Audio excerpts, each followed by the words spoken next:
नमस्कार, यो हो समाचारमा स्वागत छ। म दिपेश घिमिरे। म शशि नेपाल। सुरु गरौँ अहिलेसम्मका प्रमुख समाचारबाट।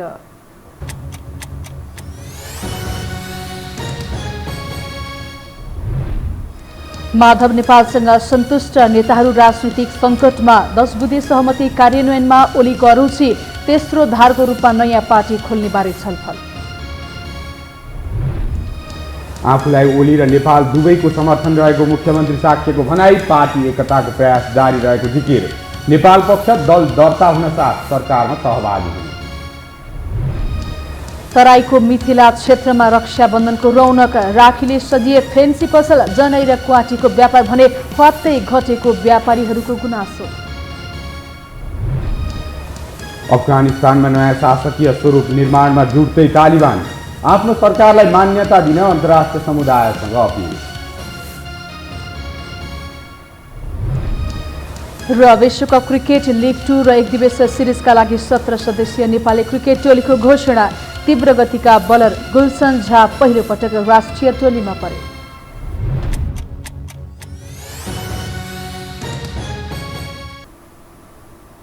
अब समाचार विस्तारमा।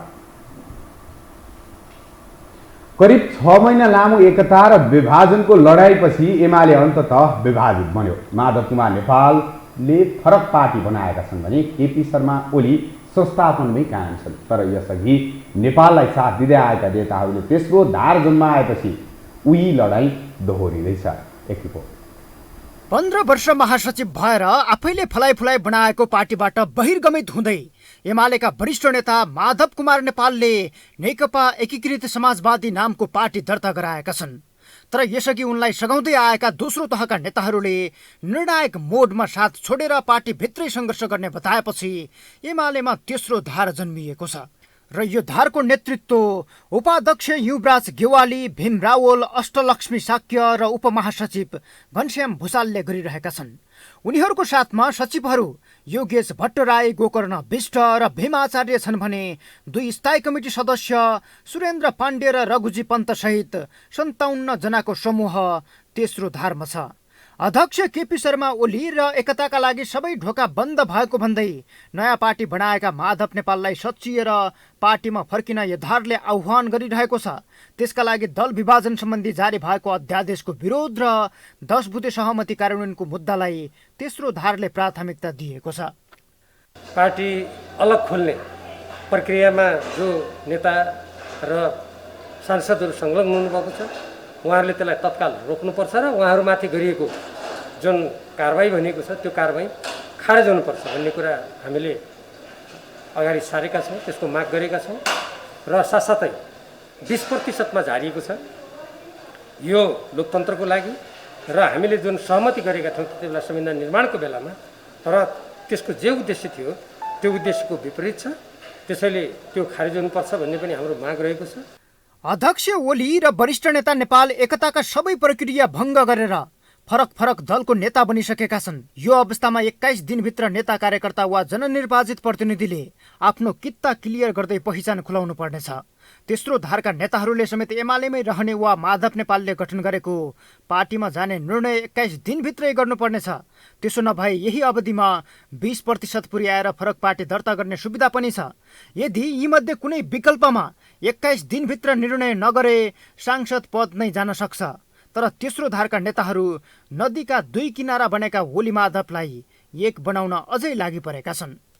10 बुँदे सहमतिलाई अक्षरशः पालना गरेर नेकपा एमालेलाई एकताबद्ध गर्ने सन्दर्भमा यसलाई कार्यान्वयन गर्नको लागि जोड दिने माधव नेपाल सहित 14 जना मान्य सदस्यहरूमाथि गरिएको कारबाहीलाई फिर्ता लिनको लागि एमालेका अध्यक्ष कमरेड केपी ओलीलाई आग्रह गर्ने र दल दर्ता गर्न जानुभएका कमरेड माधव नेपाल सहितका कमरेडहरूलाई दर्ताको प्रक्रियाबाट फिर्ता भएर पार्टीलाई एकताबद्ध गर्नको लागि उहाँहरूले जिम्मेवारपूर्ण भूमिका निर्वाह गर्ने। अध्यक्ष ओली र नेपालको द्वन्द्वमा पार्टी बन्धक बनेर टुक्रिने अवस्थासम्म पुगिसक्दा एमाले भित्र वैकल्पिक नेतृत्व चाहिन्छ भन्न नसक्ने दोस्रो तहका नेताकै कारण एमाले विभाजन भएको विश्लेषण भइरहेका छन्। पार्टीभन्दा नेतालाई ठुलो बनाएर चाकरी गरिरहेका यी नेताहरूले अहिले कुन स्वार्थ र राजनैतिक अभिष्ट पूरा गर्न माधव पक्षको साथ छोडेर तेस्रो धार जन्माए आम चासोको विषय बनेको छ। तथापि अष्टलक्ष्मी साक्यलाई ओलीले बागमती प्रदेशको मुख्यमन्त्री बनाएपछि यी नेता पदमा बिग्न थालेको आशंका गर्न थालिएको छ। प्रदेश 1 मा भीमाचार्यलाई मुख्यमन्त्री बनाउने तयारी पनि उक्त आशंकालाई मलजल गरिरहेको छ। तर 10 बुँदे कार्यान्वयनमा लचक भए पनि फरक पार्टी बनाएर गएका व्यक्ति एकतामा ल्याउन खोज्ने विषयले सहमति नहुने ओली पक्षका नेताहरू बताउँछन्। खाली के हो भने विगतमा केही मिलाउनको निम्ति उहाँहरूले जुन भूमिका खेल्नु भएको थियो अझै पनि धङधङी बाँकी छ। उहाँहरूले अर्को पार्टी बनाउने निवेदन दिइसक्नु भएको छ। त्यस्तो स्थितिमा पनि एउटै व्यक्ति दुईटा पार्टीमा हुन सक्दैन। कारबाही गरेको व्यक्ति चाहिँ ठिक छ, आफ्नै पार्टीभित्र रहने हो भने कारबाही फुकुवाको माग गर्न सकिन्छ। तर पार्टी अलग बनाइसकेपछि र त्यो न्यायोचित पनि होइन, त्यो माग ठिक पनि होइन। 10 बुँदे सहमति अक्षरशः कार्यान्वयन भए संस्थापनमा रहने तेस्रो धारका नेताहरूको निर्णयले अध्यक्ष ओलीलाई भने राहत मिल्ने देखिन्छ। तर विगतमा एमाले भित्र विकल्प खोज्नुपर्ने भन्दै वकालत गरिरहेका सहयात्रीले कठिन घडीमा लात्तो बजारेपछि माधव नेपाललाई झट्का लागेको छ। यो हो टेलिभिजनका लागि क्यामेरामा निशान तामाङका साथमा सन्तोष बिके थापा, काठमाडौँ। प्रस्तावित नेकपा एकीकृत समाजवादीका नेता मेटमणि चौधरीले निर्वाचन आयोगमा दल दर्ता हुने बित्तिकै आफ्नो पार्टी सरकारमा सहभागी हुने बताउनु भएको छ। नेता चौधरीले 5 दिनभित्र माधव नेपाललाई साथ छाडेका भनिएका नेताहरू पनि आफूहरूकै पार्टीमा आउने दावी समेत गर्नुभएको छ। आज काठमाडौँमा आयोजित कार्यक्रममा बोल्दै नेता चौधरीले नेकपा एमाले मुलुकको कुनै पनि समस्या समाधान गर्न नसक्ने निष्कर्षमा पुगेपछि आफूहरूले नयाँ पार्टी स्थापना गर्नु परेको पनि बताउनु भयो।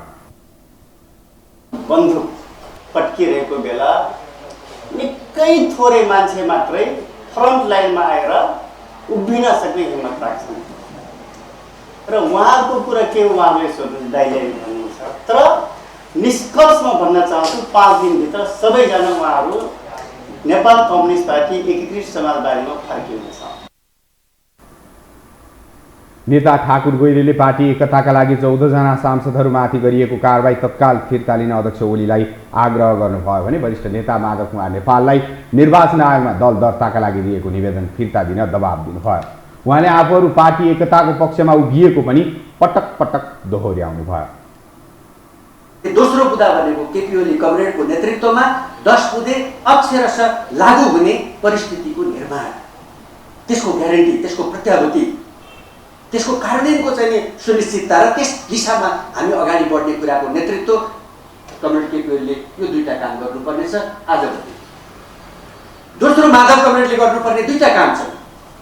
त्यो के हो त भन्दाखेरि चाहिँ माधव कमरेडले दुईटा काम गर्नुपर्दछ कि निर्वाचन आयोगमा अहिले दर्ताको लागि पेश भएको नयाँ दल दर्ताको प्रस्तावलाई स्थगन गर्ने, नम्बर 1। नम्बर 2, पार्टी एकताको लागि तयार हुनु।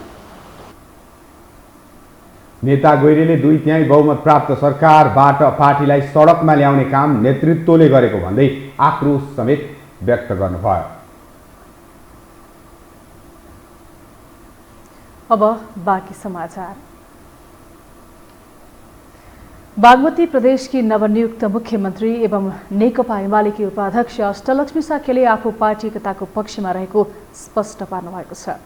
उपाध्यक्ष साक्यले पार्टी एकता कार्यदलले तयार पारेको 10 बुँदे सहमतिलाई कार्यान्वयनमा ल्याउने प्रतिबद्धता अध्यक्ष केपी शर्मा ओलीले गर्ने बित्तिकै नेकपा एमाले एकजुट भएर अघि बढ्ने विश्वास समेत व्यक्त गर्नुभयो। उहाँले पार्टी एकतालाई कमजोर बनाउने काम कसैले पनि गर्न नहुनेतर्फ पनि सिङ्गो पार्टी पंक्तिको ध्यान आकर्षण गराउनुभयो। यस्तै आफू अध्यक्ष ओली र वरिष्ठ नेता माधव कुमार नेपाल दुवैको साथ पाएर मुख्यमन्त्री भएको उल्लेख गर्दै बाहिर नेता नेपाललाई धोका दिएको भन्ने खालको गलत सन्देश दिएर पार्टीको एकतालाई कमजोर बनाउने काम नगर्न पनि आग्रह गर्नुभयो।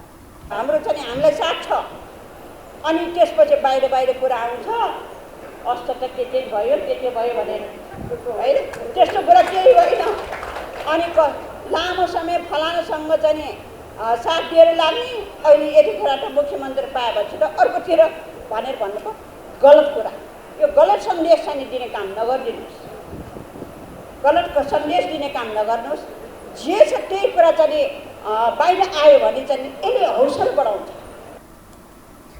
मुख्यमन्त्री शाक्यले निवर्तमान मुख्यमन्त्री डोरमणि पौडेल सहितको सल्लाहमा प्रदेश सरकारलाई अघि बढाउने प्रतिबद्धता समेत व्यक्त गर्नुभयो।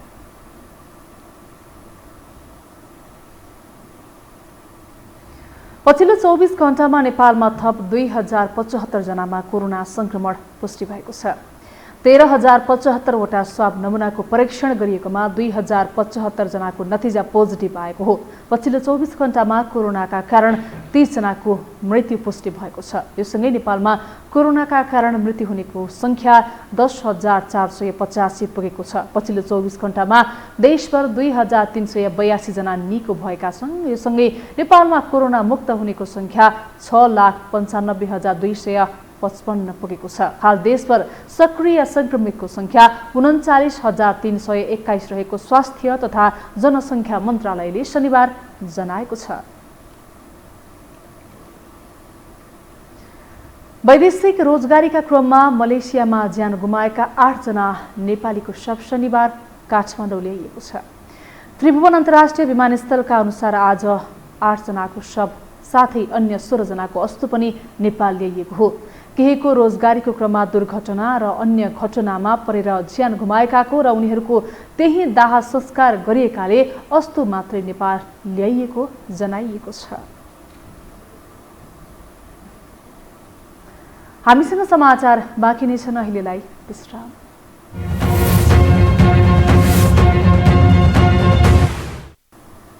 विश्रामपछि स्वागत छ। अब बाँकी समाचार। जनै पूर्णिमाको रातमा खाइने क्वाँटीको व्यापार वात्तै घटेको व्यापारीहरूले बताएका छन्। जनै पूर्णिमाको अघिल्लो दिन शनिबार बिहान काठमाडौँको असन बजारमा टोलाएर बसेका व्यापारीहरूले जनै र क्वाँटी दुवैको व्यापार गत वर्षको भन्दा धेरै कम भएको बताएका हुन्। असनका स्थानीय व्यापारी साहित्य रत्न तुलाधरले गत वर्षको भन्दा यस वर्ष क्वाँटीको व्यापार धेरै कम भएको बताउनु भयो। क्वाँटी तागत दिने खानेकुरा भए पनि यसको व्यापार यस वर्ष धेरै कम भएको उहाँको भनाइ छ। अनि यसको त्यो छ नि तागत पनि हुने हो नि यसको, अनि वर्षको एकचोटि खानुपर्छ। रोगहरू सबै निको हुने एउटा क्वाटी पनि हो। धेरै जसो 9 थरीहरू मिलाउनु पर्छ, 9 थरी गेरागुरीहरू मिसाउनु पर्छ। यसैबीच असन चोकमै जनै व्यापार गरिरहेका दोलखाका दुर्गा प्रसाद उपाध्यायले मानिसहरूले जनै खरिद गर्नै छाडिसकेको प्रतिक्रिया दिनुभयो। उहाँले कोही बुढाबुढीले जनै लगे पनि युवाहरू धेरैले यसलाई लगाउनै छाडिसकेको अनुभव सुनाउनुभयो। अब जनै लाउन छोडिसकेछ मान्छेले, जनै किन्नै आउँदैन त्यति। अलिअलि बुढाबुढी कोही आउने हो, मेरो छैन। जनै पूर्णिमालाई हिन्दूहरूको विशेष पर्व मानिन्छ, तर कोरोना लगायतका प्रभावका कारण जनै र क्वाँटीको व्यापार भने कम हुँदै गएको व्यापारीहरूको बुझाइ छ। तराईको मिथिला क्षेत्रमा अहिले राखी अर्थात् रक्षाबन्धन पर्वको रौनक बढेको छ। दिदीबहिनी र दाजुभाइ बीच गाढा प्रेम दर्शाउने यस पर्वको रौनक शुक्ल पक्ष प्रारम्भ भएसँगै सुरु हुन्छ। यति बेला तराईका बजार कलात्मक रूपले सिंगारिएका छन् भने फेन्सी पसलहरू राखीहरूले सजिएका छन्। एक रिपोर्ट। तराईको मिथिला क्षेत्रमा अहिले राखी पर्वको रौनक छाएसँगै चहल पहल बढेको छ। राखीको बिक्री गर्ने पसल, ठूला ठूला व्यापारिक प्रतिष्ठान, गाउँ टोल तथा गाउँघरमा रक्षाबन्धनको गीत बजेको सुनिन्छ। जहाँ बालबालिका, किशोरी, विवाहित महिला, दौतरीहरू एक आपसमा भेट हुनसाथ रक्षाबन्धनकै तयारीको बारेमा कुराकानी गर्ने गरेका छन्। कतिपय किशोरी तथा महिलाहरू टाढा रहेका आफ्ना दाजुभाइहरूलाई एक हप्ता अगाडिदेखि नै राखी किनेर पठाइसकेका छन् भने कतिपयले किनेर पठाउने तयारी गरिरहेका छन्। भाई बहन के रिश्ता है, बाजार में महंगा राखी है, कहियो किने के पड़लै है। पर्व है तो पर्व के निभावी पड़ते, और भाई बाहर है और भाई यहाँ है, भाई के बस द्वारा पठावे पड़े छै। यो पर्वमा आफ्ना दाजुभाइलाई राखी बाँध्नका लागि निम्तो दिने परम्परा रहेको छ। कतिपय दिदीबहिनीहरू गत वर्षको जस्तै यसपालि पनि कोरोना महामारीका कारण सँगै भेला हुन नपाउने भन्दै सामाजिक सञ्जालबाटै शुभकामना र आशिष दिएर चित्त बुझाउने तयारीमा रहेका छन्। गत वर्ष लकडाउनले गर्दा राखीको बिक्री कम मात्रामा भएको भए पनि यसपालि बिक्री बढेको व्यापारीहरूले बताएका छन्। तर बजारमा पाइने राखीहरू भारतबाट ल्याउनु पर्ने भएकोले माग अनुसारको राखीहरू ल्याउन नसकेको व्यापारीहरूको गुनासो छ। राम्रो राम्रो राखी मैले ल्याएको छु हजुर। अब त्यो राखी बिक्री पनि ठिकै छ, बिगर्नवाला छैन। फेरि यो हाम्रा पालि बिग्दानखेरि अर्को साल पनि बिकिहाल्छ। मिथिला अञ्चलमा दाजुभाइ तथा दिदीबहिनी बीच प्रेम समर्पण र आपसी सम्बन्ध कहिल्यै नटुट्ने प्रतिबद्धता जनाइने यस पर्व विशेष रहने गर्दछ। सत्ययुगमा तीनै लोकका अधिपति रहेका दानवराज बलिलाई उनका बहिनी गंगा र यमुनाले युद्धमा जानुअघि विजयको कामना गर्दै हातमा रक्षाबन्धन बाँधिदिएको कथन छ। सो युद्धमा बलिको जित भएको सम्झनामा प्रत्येक वर्षको साउन पूर्णिमाका दिन दिदीबहिनीले आफ्ना दाजुभाइको शौर्य बुद्धिको कामना गर्दै राखी बाँधिदिने परम्परा बचेको मिथिला क्षेत्रमा जनविश्वास छ। पछिल्लो समय तराईका हिन्दू धर्मावलम्बीले मात्र नभई इस्लाम धर्मावलम्बीहरूले पनि हिन्दू महिलालाई दिदीबहिनी बनाएर राखी बाँध्ने चलन बढ्न थालेको छ। यसले दुवै धर्म मान्ने समुदाय बीचको प्रेम तथा आत्मीयतालाई बढाएको छ। यो हो टेलिभिजनका लागि सर्लाहीबाट मनोज यादवको रिपोर्ट। सरकारले भदौ 4 देखि कक्षा 11 र 12 का विद्यार्थीलाई कोरोना खोप लगाउन सुरु गर्यो। 18 वर्ष माथिका कक्षा 11 र 12 मा अध्ययनरत र विश्वविद्यालय तहको परीक्षाको प्रवेश पत्र लिएका विद्यार्थीलाई खोप दिन थालिएको हो। तर सरकारले खोप उपलब्ध गरे पनि राम्रो व्यवस्थापन नहुँदा खोप केन्द्रमा भिडभाड बढेको र त्यहीबाट संक्रमण फैलिने त्रास भएको विद्यार्थीहरू बताउँछन्। एक रिपोर्ट। कोरोनाको दोस्रो लहर पूर्ण रूपमा नियन्त्रणमा नआउँदै फेरि संक्रमण बढ्न थालेको छ। अस्पतालका बेडहरू संक्रमितले भरिएका छन्। कोरोना संक्रमणबाट बचाउन सरकारले खोप अभियान त चलाइ नै रहेको छ।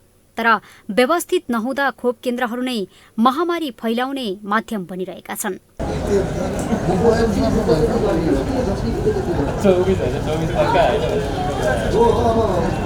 पछिल्लो 5 हप्तामा 48,11,733 जनाले कोरोना भाइरस विरुद्धको खोप लगाएका छन्। त्यसअघि झण्डै 36 लाखले मात्रै कोरोना विरुद्धको खोप लगाएका थिए। शनिबारसम्म खोप लगाउनेको संख्या 87,06,701 पुगेको छ। त्यसमध्ये 37,79,178 जनाले कोरोनाको दुवै डोज खोप लगाएका छन्। त्यस्तै 49,07,523 जनाले पहिलो डोज लगाएका छन्। सरकारले अहिले जनताको जीवन रक्षाको लागि पहिलो प्राथमिकतामा खोप राखेको छ। प्राथमिकताको आधारमा सर्वसाधारणले खोप लगाएका छन्। शुक्रबारदेखि त कक्षा 11 र 12 मा अध्ययनरत विद्यार्थीले पनि खोप लगाउन थालेका छन्। तर व्यवस्थित तवरले सेवा दिन नसक्दा विद्यार्थी मात्र होइन, सबै खोप लगाउने जो कोहीले जोखिम र कष्ट बेहोर्नु परेको छ। कोरोनाबाट बस्न खोप लगाउन आएकाहरू फितलो व्यवस्थापनले गर्दा उल्टै संक्रमित भएर जाने अवस्था आएको सेवाग्राही बताउँछन्। एकदमै नराम्रो हो यो त। अब मतलब के गर्नुपर्ने भन्दाखेरि कलेजमै हुन्छ नि खोपको वातावरण मिलाउनु पर्ने जस्तो लाग्छ। अब कुनै एउटा ठाउँमा लाइक +2 को लागि छुट्टै, TU को लागि छुट्टै हुन्छ नि, एउटा त्यस्तो वातावरण मिलाएको भए चाहिँ हुन्छ। यसरी त सबै यहाँ सबैजना स्टुडेन्ट मात्रै छैनन्, हेर्नु तपाईँहरूले पनि देखिरहनु भएको छ। यहाँ थुप्रै मान्छेहरू छन्, स्टुडेन्ट मात्रै छैनन्। अब हामीलाई खासै वातावरण चाहिँ केही भएन जस्तो लाग्छ। हेर्नु कोरोनाको 3rd वेभ आइसक्यो। अब यहाँ त कतिजनालाई संक्रमित भएर होला नि, कति अब देखिँदैन नि त सिम्टम्स त। अब हामी त्यहाँ खोप लाउन आएको, अब यस्तो भिडभाडमा कचाकुचुक छौँ अझै पनि। अब हेर्दा चाहिँ के देखिन्छ भन्दा खोप लाउन आएको भन्दा नि हामी चाहिँ अब कोरोना लिन आएको जस्तो भइरहेछ क्या। त्यो डर चाहिँ पक्कै पनि छ होइन। तर अब यो बाहेक अरू अल्टरनेटिभ पनि नभएकोले गर्दाखेरि अब यसमै यसरी लाइन लागेर अब भ्याक्सिनेसन लाउनु परेको छ। मेरो विचारमा चाहिँ नेपाल गभर्मेन्टले जसरी एक्जाम सेन्टर तोकेको हुन्छ नि, त्यसरी नै एक्जाम सेन्टर जस्तै तोकेर विद्यार्थीहरूलाई चाहिँ कलेज स्पेसिफिक हुन्छ कि जोन स्पेसिफिक बोलाएर चाहिँ भ्याक्सिनेसन गर्दाखेरि चाहिँ यति भिडभाड हुँदैन थियो होला, उनीहरूलाई रिस्क फ्याक्टर अलिक कम हुन्थ्यो होला होइन। प्लस यसरी अरू लाउने मान्छेहरूलाई पनि भिड कम हुन्थ्यो होला जस्तो लाग्छ कि।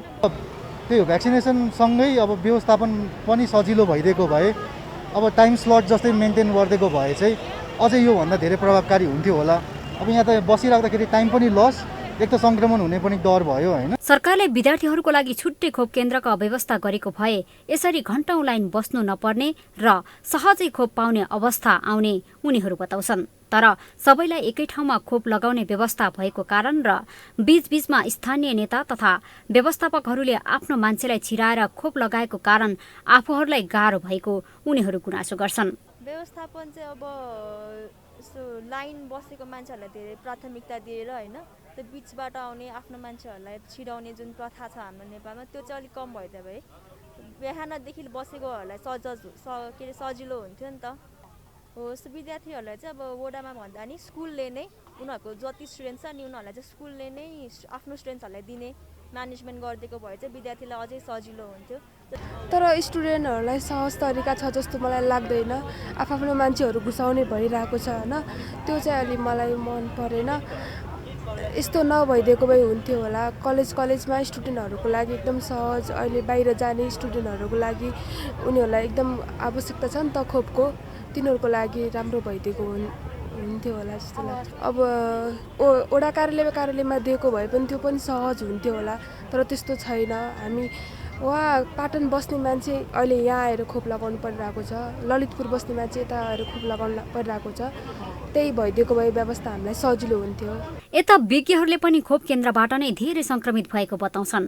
बढी भिडभाड भएको कारण खोप लगाउन आउनेहरू नै संक्रमित भएको कारण खोप केन्द्रहरूको उचित व्यवस्था गर्नुपर्ने विज्ञहरू बताउँछन्। अनि यो चाहिँ नि खोप लगाउँदाखेरि भयो भनेर उहाँहरूको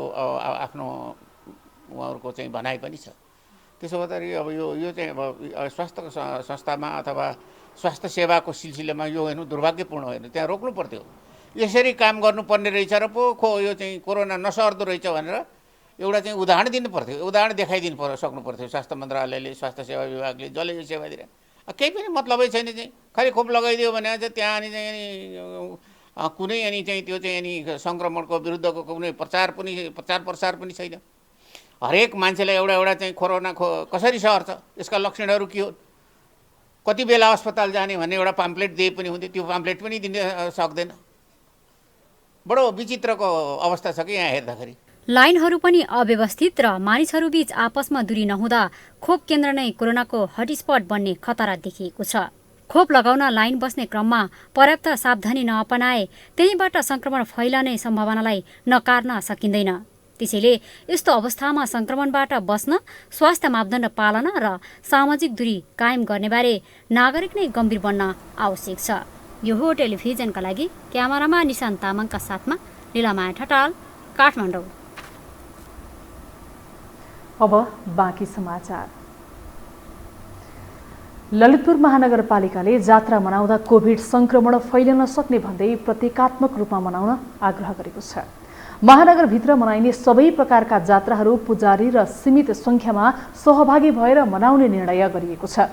नगर प्रमुख चिरीबाबु मोहर्जनले कोभिड नियन्त्रणमा नागरिकको भूमिका महत्त्वपूर्ण हुने बताउँदै घर बाहिर निस्कँदा मास्कको प्रयोग अनिवार्य रूपमा गर्न अनुरोध गर्नुभएको छ। हरेक वर्ष भाद्र कृष्ण प्रतिपदाका दिन मनाइने गाई जात्रा पर्व आउन 2 दिन बाँकी छ। धार्मिक तथा सांस्कृतिक महत्त्व बोकेको गाई जात्रा पर्व मात्र नभई देश र समाजमा कुण्ठित विकृति विसङ्गति विरुद्ध व्यङ्ग्य गर्ने गतिलो माध्यम समेत हो। तर कोरोनाका कारण गत वर्षदेखि गाई जात्राको यो रौनक हराएको छ। एक रिपोर्ट। हरेक वर्ष भाद्र कृष्ण प्रतिपदाका दिन मनाइने गाई जात्रा पर्व राष्ट्रिय पर्वकै रूपमा मनाउने गर्दछ। उपत्यकाका काठमाडौँ, भक्तपुर, पाटन सहित नेवार समुदायमा यो पर्वको छुट्टै धार्मिक तथा सांस्कृतिक महत्त्व रहिआएको छ। अर्कोतर्फ नेपाली हास्य रङ्गमञ्चका लागि गाई जात्रा अझ विशेष छ। कलाकारहरूले समाजमा कुण्ठित विकृति विसङ्गति विरुद्ध व्यङ्ग्यात्मक शैलीमा राज्यलाई प्रहार गर्ने पर्व समेत हो गाई जात्रा। यस वर्षको गाई जात्रामा पनि मुख्य रूपमा राजनीति र नेताहरू कलाकारको तारो बन्ने देखिन्छ। एउटा अलिअलि पैसा चोर्ने चोर, लुगा चोर्ने चोर, खान नपाएर खानेकुरा चोर्ने चोर, तिनीहरूलाई चाहिँ नि सुरक्षा निकाले झ्यापछुप समाउँदै थुन्दै गरिरहेको हुन्छ, कारबाही गरिरहेको हुन्छ। तर देशै बेच्ने चोरहरूलाई चाहिँ सुरक्षा अङ्गले साइरन बजाएर चारैतिरबाट सुरक्षा दिएर एकदम बचाएर राखिरहेछ। देशै बेच्ने चोर यो एउटै देशले उसलाई नि उचाल्ने उसलाई फुटाउने उसलाई जोड्ने उसलाई फुटाउने, त्यो एउटै देशले त्यहाँ भएका सबै पार्टीहरूलाई खेलाइरहेको हुँदो रहेछ। सन् 2019 यता विश्वभरि फैलिएको कोरोना महामारीका कारण अन्य पर्वहरू जस्तै गाईजात्रा पनि सुनसान नै छ। विगतमा सिडी, क्यासेट, चक्कामा गाईजात्रा निकाल्ने चलन थियो। हप्तौंदेखि मेला महोत्सवमा व्यस्त हुने हास्य कलाकारहरू कोरोनाकै कारण फुर्सदमा देखिन्छन्। गाईजात्राको सन्दर्भमा होस् या अथवा अन्य सन्दर्भमा अगाडि पछाडि होस्, मान्छेहरूलाई बहसको विषय के हो भन्ने कुरामा चाहिँ अल्झाइएको छ जस्तो लाग्छ मलाई। नेताका कुरा चाहिँ जनतालाई बारम्बार सुनाइन्छ, फलानु नेता हुँदै भोलि ऊ प्रधानमन्त्री हुँदै यसले यो गर्दै, तर जनताको हालत चाहिँ नेतालाई बताइँदैन।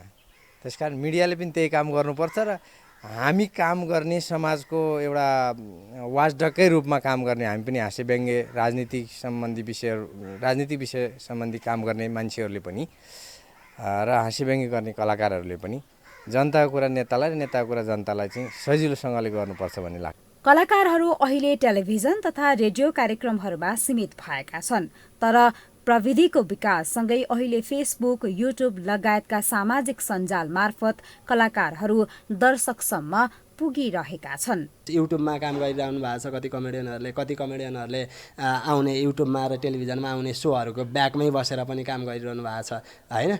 अनि टेलिफिल्महरू बरु बनिरहेछन् हैन। जसरी एउटा कलाकार जेमा माध्यममा जोडिएको छ त्यो मान्छेले त गरिरहे नै छ नि त। यो त डिजिटल प्लेटफर्म भएर अन्य क्षेत्रहरू अलिक बेसी चाहिँ गाह्रो अवस्थामा पुगेको होला। अनि त्यतातिर त सुखै छ भन्ने सुनिन्छ, के हो तिनीहरूकै उतैतिरको पो समस्या ठुला आउँदैछन् त हाम्रा भन्दा त बेसी हैन।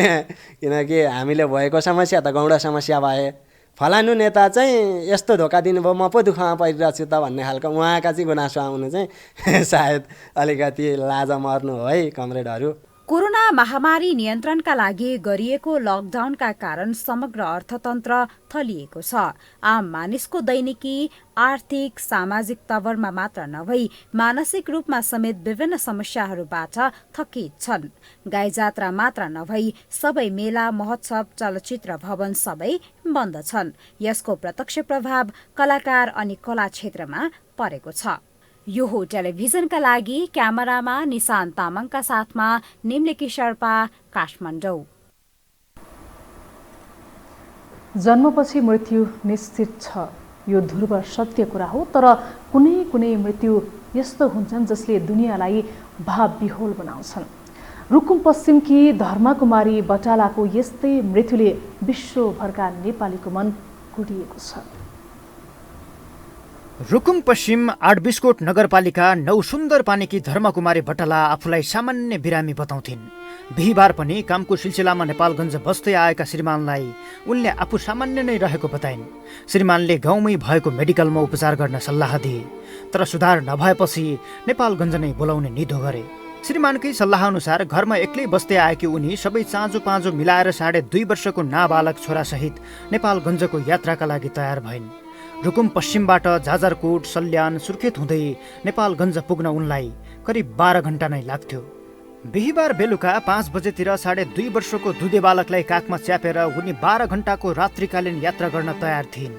तर गाडीमा चढेको केही समयमै उनलाई बान्ता हुन थाल्यो। बीचबीचमा श्रीमानले फोन गर्थे, आफूलाई सामान्य रहेको र आरामले यात्रा गरिरहेको बताउँथिन्।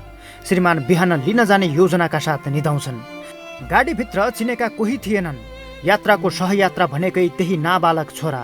तर यात्राभरि बान्ता हुने क्रम रोकिएन। उनीसँगै यात्रा गरिरहेकाहरूले प्लास्टिकको झोला दिन्थे, त्यसमै बान्ता गर्थिन्। गाडी आफ्नै बेगमा हुइकिरहन्छ। चालक न्यास्रो मेटाउन आफ्नै रङ्गीन गीतको सहारा लिइरहेका हुन्छन्। सबै यात्रु मस्त निद्रामा हराउँछन्। उनीसँगैको सिटमा बसेका यात्रुले बताए अनुसार उनी बेला बेला आत्तिन्छन्, काखको छोरालाई अल्टाइ पल्टाइ गर्छिन्। निदाएका छोरा बेउजिँदैनन्। सायद काखमा भएको छोरालाई दुध चुसाएर पेटभरि बनाउने र आफू पनि बाँच्ने तीव्र इच्छा उनमा थियो।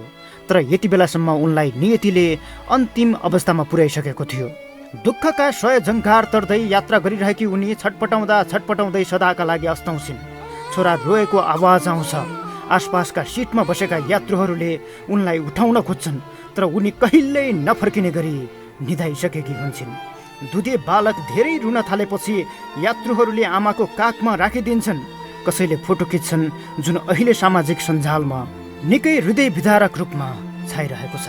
उता बिहान बस पार्क ल्याउन जाने योजनामा निधाएका श्रीमान श्रीमती अस्ताएको खबरले होसमा छैनन्। फोन कन्ट्याक्ट गरिरहेको थिएँ, म सुतिरहेको थिइनँ, अब खाना पनि खाइरहेको थिइनँ, त्यही बागनले म सुतेको पनि थिएन। त्यही बागनले अब बाँध्ने आशा भएपछि यताउता लिनुहोस् भन्दै तपाईँको यहाँ भेरीमा ल्याइसकेपछि बिबी यताउता चेक गर्दा गर्दै ल भाइ तपाईँको 1.5 घन्टा भइसक्यो, यो लास्ट बितिसक्यो, त्यो तातो त भइरहन्छ भन्ने कुरा भयो। अब के गर्ने, जताकतै जानकारी गरेँ मैले, सबै सारा कुरा, बच्चा पनि रोइरहेको थियो। अब के गर्ने, म अहिले अब रुकुमतिर प्रस्थान गर्न लागेको छु। दुनियाँमा मानिसले सबै अनुभव बताउन सक्छ, तर जन्मदा र मर्दाको अनुभव कसैले बताउन सक्दैन। त्यसै गरी एक जीवन अस्ताएको छ। छोरालाई काखमै राखेर अन्तिम श्वास लिँदाको पीडा सायद धर्मकुमारी भट्टालाका लागि निकै कठिन थियो होला। यदि गाउँघरमै सुविधा सम्पन्न नभए पनि उपचार गर्न लायक अस्पतालहरू हुन्थे भने एक 28 वर्षीय आमाले यात्राकै क्रममा मृत्युवरण गर्नु पर्दैन थियो होला। सन्तोष बिके थापा, काठमाडौँ। अब पालो आर्थिक समाचारको।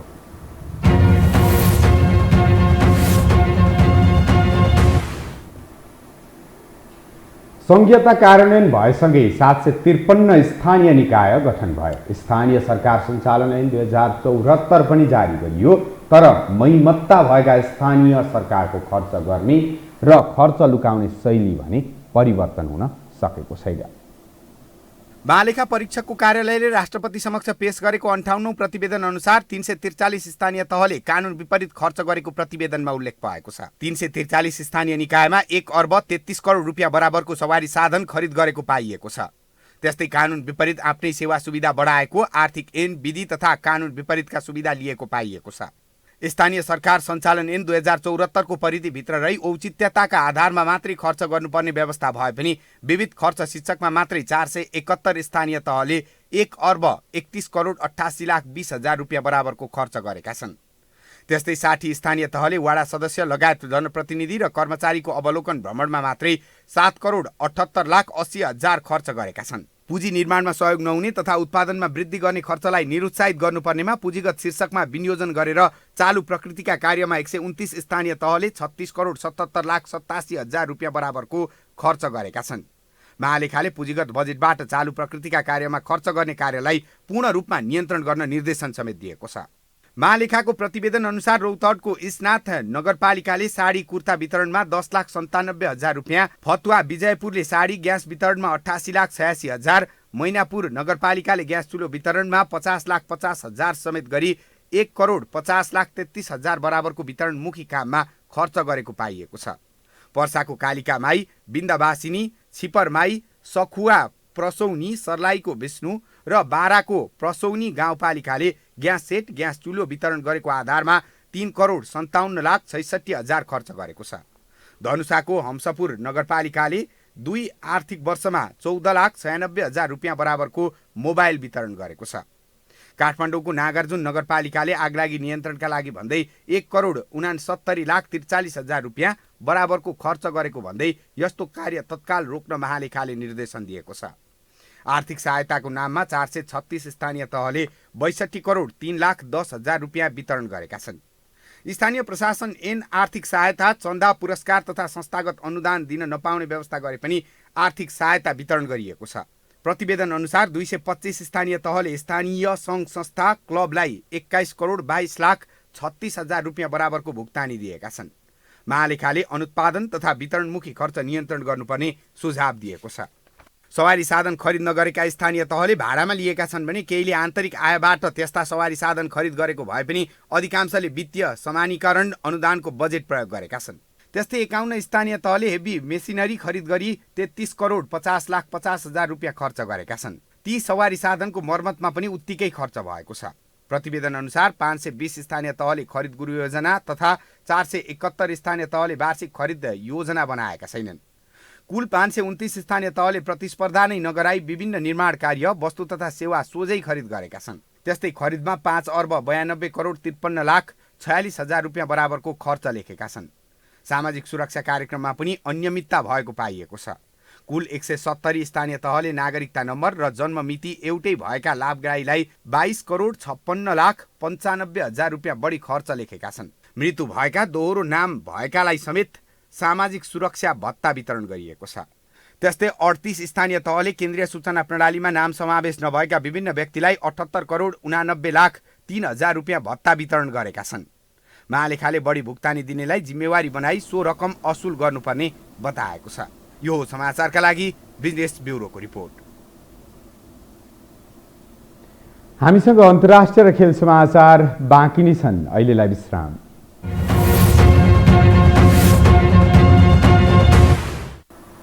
विश्रामपछि पुनः स्वागत छ। अब पालो अन्तर्राष्ट्रिय समाचारको।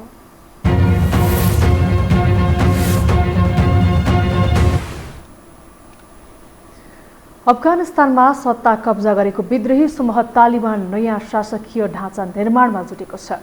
केही साताभित्र नयाँ सरकारको ढाँचा सार्वजनिक गरिने तालिबानले जनाएको छ। आगामी केही सातामा नयाँ शासकीय ढाँचा प्रस्तुत गर्ने लक्ष्य लिएको तालिबानका कानुनी, धार्मिक तथा र विदेशी नीति विशेषज्ञहरूले जनाएका छन्। यस्तै तालिबानले अन्तर्राष्ट्रिय समुदायलाई अफगानिस्तानमा आफ्नो सरकारलाई मान्यता दिन अपिल गरेको छ। अन्तर्राष्ट्रिय समुदायलाई तालिबानी सरकार स्वीकार गर्न उनीहरूले अपिल गरेका हुन्। यस्तै तालिबानी सरकार महिलालाई पढ्ने, लेख्ने र काम गर्ने अधिकार सुनिश्चित गर्न प्रतिबद्ध रहेको पनि जनाइएको छ। अब पालो खेल समाचारको।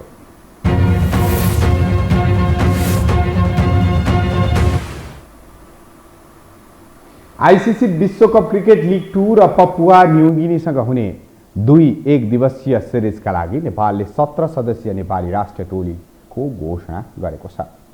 नेपाल, अमेरिका र ओमान बीच ओमानमा हुने त्रिकोणात्मक सिरिज र पपुवा न्युगिनीसँग हुने 2 एकदिवसीय सिरिजका लागि नेपाल क्रिकेट संघ आज 17 सदस्य नेपाली राष्ट्रिय टोलीको घोषणा गरेको हो। ज्ञानेन्द्र मल्लको कप्तानीमा सिरिज भ्रमणमा गर्न लागेको टोलीमा तीव्र गतिका बलर गुलसन झा पहिलो पटक राष्ट्रिय टोलीमा परेका छन्। गुलसनसँगै अर्का तीव्र गतिका बलर विक्रम सोभ, शरद भेष्वाकर र रोहित कुमार पौडेल पुनः राष्ट्रिय टोलीमा स्थान बनाउन सफल भएका छन्। नेपालले सिरिज र पपुवा न्युगिनीसँग ओमानमा नै प्रतिस्पर्धा गर्नेछ। त्रिकोणात्मक सिरिज अगाडि पपुवा न्युगिनीसँग नेपालले भदौ 20 गते र भदौ 23 गते दोस्रो खेल खेल्नेछ। ओमानमा नै रहने टोलीले 4 दिनपछि त्रिकोणात्मक सिरिज खेल्नेछ। यद्यपि खेल तालिका भने सार्वजनिक गरिएको छैन।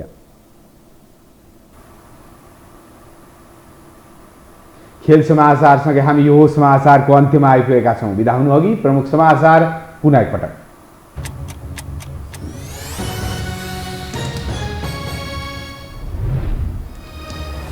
माधव नेपालसँग असन्तुष्ट नेताहरू राजनीतिक सङ्कटमा, 10 बुँदे सहमति कार्यान्वयनमा ओलीको अरुचि, तेस्रो धारको रूपमा नयाँ पार्टी खोल्ने बारे छलफल।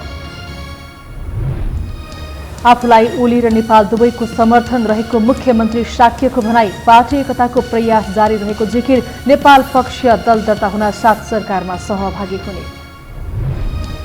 तराईको मिथिला क्षेत्रमा रक्षाबन्धनको रौनक, राखीले सजिए क्रेन्सी प्रचल।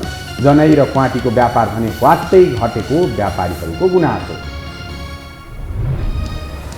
अफगानिस्तानमा नयाँ शासकीय स्वरूप निर्माणमा जुट्दै तालिबान, आफ्नो सरकारलाई मान्यता दिन अन्तर्राष्ट्रिय समुदायसँग अपिल।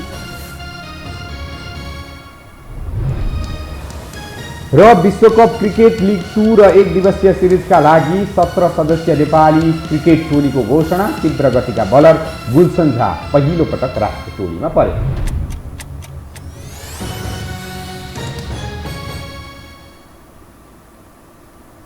हवस् त, यो समाचार सकियो। समाचार बुलेटिनका साथै यो टेलिभिजनका सम्पूर्ण कार्यक्रम यो टेलिभिजन.com, यो खबर.com, युट्युब र फेसबुकमा पनि पढ्न र हेर्न सक्नुहुनेछ। मोबाइलमा यो टिभी एप डाउनलोड गरी हामीलाई प्रत्यक्ष हेर्न सक्नुहुनेछ।